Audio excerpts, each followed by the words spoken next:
The United States aircraft carrier is undoubtedly the pride of the U.S. Navy. It can be at sea for months on end, with typical deployment lasting anywhere from 6 to 9 months, but could theoretically last for years if needed.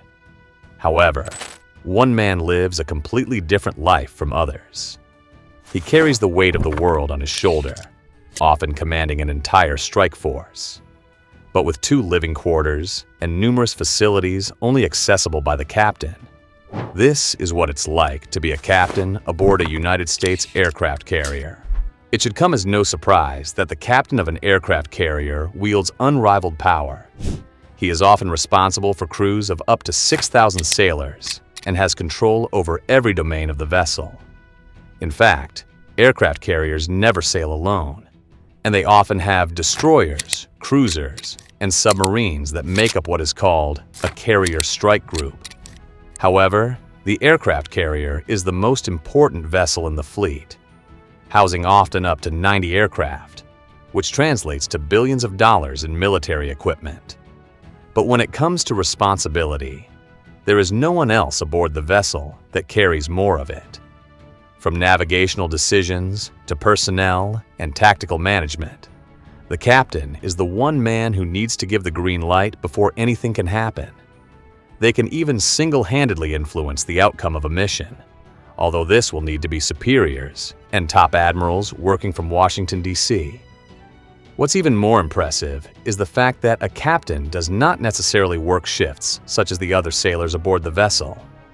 They need to be available 24/7, making critical decisions and always understanding the current course of the mission. Should anything go wrong, the captain is the one man who needs to make the tough decisions. Moreover, the captain also suffers from the same issues other sailors need to endure. Months away from the family, and missing special days such as birthdays and funerals could take a big emotional and mental toll. Unfortunately, this cannot be shared with those below, and the captain needs to continuously maintain a stoic facade. Respect is another very critical part of being a captain aboard one of these vessels. The captain needs to earn the respect of the crew members, as these are the critical arteries that stem from the jugular to ensure that everything runs smoothly. Despite being called the captain by the crew, the official name of this role is the commanding officer. But he is not the only O6 officer aboard the vessel. In fact, there could be several, but only one person carries the name captain. This essentially means that all the responsibility and decisions will often reside with this one person, whose skill, training, and judgment can easily make the difference between a successful and unsuccessful mission. But if this seems like a little too much work, you will be happy to know that numerous other naval officers work with the captain. Each of these naval officers is an expert in specific divisions of the vessel, and they will report to the captain and give information that could allow the commanding officer to make an informed decision. Department heads, as these officers are often called, are responsible for areas such as ship operations, intelligence, propulsion, engineering, combat systems, weapons, supply, air operations, aircraft maintenance, safety, training, navigation, religious ministries, and medical. Aside from this, an executive officer is also present aboard the vessel and often serves as the second person in charge. As one Reddit user put it, if the captain is the mayor, the ship's executive officer is the city manager. In fact, the executive officer has a very similar background to that of the captain and might be someone on the verge of captaining their own vessel, or someone looking to scale off from these massive responsibilities.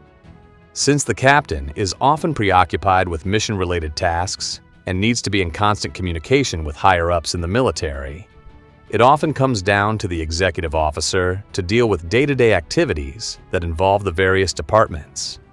But the captain is ultimately the voice of reason and the man with the power to make the final decision.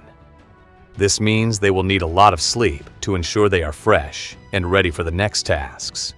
But since carriers rarely, if ever, sleep, the captain doesn't have this luxury and has a lot of things to do aboard a carrier every single day. Aside from making critical decisions, A captain needs to oversee a wide variety of tasks. These include moving, assembling, and testing ordnance, purifying and storing fuel, organizing the flight deck, and mission planning. But their main task will be making sure that navigation goes smoothly and to be completely aware of any obstacles the crew needs to face. Moreover, the captain needs to set up training schedules to ensure that crew members are always combat ready. If we look at something like the USS Harry S. Truman or the Carl Vinson, both currently stationed in the Red Sea and overseeing operations around the coast of Houthi-controlled Yemen, you can see precisely just how much goes on when an aircraft carrier is working. Since the main purpose of these carriers is to bring aerial power anywhere in the world, the various fighter jets aboard the vessel need to be deployed. These flight operations usually last about 12 hours each day. Add to this the fact that the captain needs to focus on administrative responsibilities, and it is easy to see why an average day for the captain can last anywhere from 18 to 20 hours. Yes, this means that these individuals need to endure highly stressful days, and they only have about 4 hours of sleep at the end of the day. This is in stark contrast to what the other sailors do, who often have shifts and can only work for a prescribed amount of time before they head back to their sleeping quarters. So, we have constructed what it might be like for a captain to work a full day, and you can decide whether leading an aircraft carrier is easy and you can do it yourself. It all starts with arduous training programs that could last up to 60 months before the officer is even considered to be a commanding officer on one of these vessels. Once the training is finished, the future captain will first serve as an executive officer, working closely with the current CO and learning all the ropes. Moreover, finishing your training doesn't automatically mean that you'll be a captain. In fact, every prospective CVN commanding officer is eligible for a deep draft. This is something that means you can be selected to captain any vessel in the Navy and not necessarily one of the 11 aircraft carriers. However, if that magical call comes and someone does end up on an aircraft carrier, life changes completely. From the moment the captain boards the vessel, they are immediately tasked with making sure the ship is in order for the mission. This involves doing various checks that are usually conducted by naval officers who report back to the captain. The captain also needs to make sure that enough food is present and that every crew member is accounted for. As the vessel sets sail, the real work begins, and for the first few days, the only important thing will be preparation and getting to the location where a supposed mission needs to be carried out. The captain usually wakes up at an early hour. In many cases, this is even before the rest of the crew, even though many sailors will have to work the night shift. As soon as the captain gets up, the executive officers will brief them if something needs to be addressed. However, various administrative tasks and planning for the rest of the day will also commence almost immediately. The captain will have the opportunity to eat, but we will get to the captain's quarters in just a little bit. Once the commanding officer is up, it is usually time for UNREP, or underway replenishment. This is a very critical moment for the ship, and it is usually very vulnerable. A supply vessel will arrive alongside the carrier, and high-tension cables are strung between the two. Cargo is then moved between the two vessels to ensure the carrier has everything it needs to continue the next leg of the journey.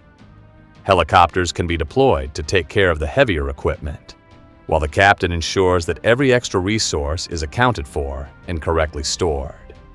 Usually, flight operations will kick off around the same time. These could either be mission-related or simply training, but pilots need to ensure they are comfortable operating on these somewhat smaller decks. Ordnance and other defense equipment will be checked daily to ensure that everything is in working condition should it be needed for a mission. But what many people forget is that the commanding officer has incredible multitasking skills. They can focus on the flight operations, while also doing many administrative tasks like fueling the aircraft. Many of these officers are also highly trained, even being nuclear engineers who fully understand the inner workings of the vessel and its power source. Since the captain, in this case, We will use an actual former captain by the name of David Crocker, who served aboard the USS Carl Vinson, prefers to understand all the ins and outs of the ship.